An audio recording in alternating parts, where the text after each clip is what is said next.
10 लाख वोटों के अंतर से जीत दर्ज करने के लिए इस समय वाराणसी में बीजेपी के जो नेता हैं वो डेरा डालकर बैठे हुए हैं। उत्तर प्रदेश अध्यक्ष अजय राय चुनावी मैदान में हैं, वहीं पूरी ताकत में से मैदान में जुटे हैं। लोकसभा चुनाव 2014 में पीएम मोदी पहली बार काशी से सांसद बने। इस बार वह एक बार फिर से बनारस से चुनाव लड़ रहे हैं और जीत की हैट्रिक लगाने का दावा कर रहे हैं।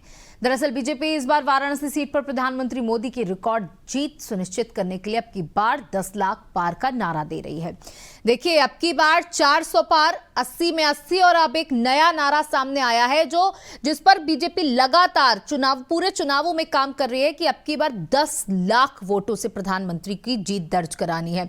क्योंकि देखिए, जिस तरीके से आपने कल भी हम लोगों ने बात की थी तो आपने कहा था कि कोशिश गठबंधन की तरफ से पूरी की जा रही है कि वोट परसेंटेज को बीजेपी के गिराया जाए, क्योंकि जब बात कही जाएगी तो ये कहा जाएगा वाराणसी में जहां से प्रधानमंत्री लड़े वहां से भी परसेंटेज गिर गया। इसी बात को सिरे से नकारने के लिए बीजेपी 10 लाख पार का नारा लेकर आई है। देखिए, जब कोई भी व्यक्ति अपने सामने एक बड़ा टारगेट रखता है तो फिर उसकी ओर पहुंचने का भी प्रयास करता है। वहां तक न पहुंचे लेकिन उसकी धमक तो वो बना ही देता है। बिल्कुल यही हाल है पूरी तरीके से। अगर आप देखेंगे जो धमक बनी हुई है वो धमक बनी हुई है मोदी की, और मोदी भी चाहते हैं कि हमको धमक और चमक के साथ जो है हम जीत हासिल करें। इसीलिए उन्होंने 10 लाख का दिए कि हमको इतना टारगेट रखना है कि 10 लाख हमको वोटों से जीतना है। ये सबसे बड़ी बात है। और दूसरी बात उन्होंने क्या कही, उन्होंने ये भी कहा कि सिर्फ यही नहीं है कि हमको 10 लाख से जीतना, लेकिन उसके लिए मैनेज भी होना चाहिए। तो आपने देखा होगा गुजरात, पश्चिम यूपी, पूर्वांचल, मध्य यूपी, सारे जगह के जो बड़े एक्सपर्ट्स लोग हैं वो सब इस समय वाराणसी में डेरा डाले हुए हैं।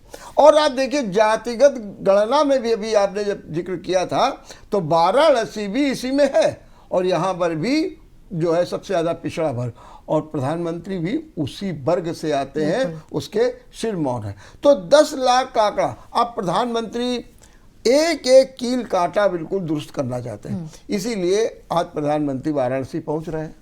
रात को वो अपने चुनावी समीक्षा करेंगे कि हमने क्या क्या किया है, क्या स्थितियां हमने बनाई हैं, कौन से हमने कार्य किए हैं, हमारी जो बूथ मैनेजमेंट कैसा है, वोट निकालने के लिए क्या होगा।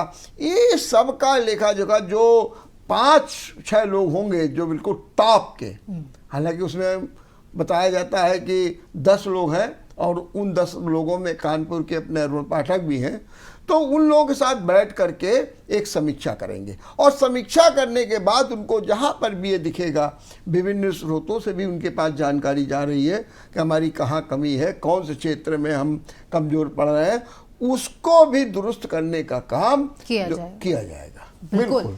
तो 10 लाख वोटों के इस अंतराल से प्रधानमंत्री की जीत के लिए कोशिशें की जा रही हैं, चाहे वो लोगों के पास किसी भी तरीके से पहुंचना हो, पूरी कोशिशें की जा रही हैं। और प्रधानमंत्री जिस दिन वोटिंग होगी उससे एक दिन पहले समीक्षा भी करेंगे। उसके बाद सीधे परिणाम आने तक वो विवेकानंद स्थल पर पहुंचकर ध्यान में मग्न हो जाएंगे।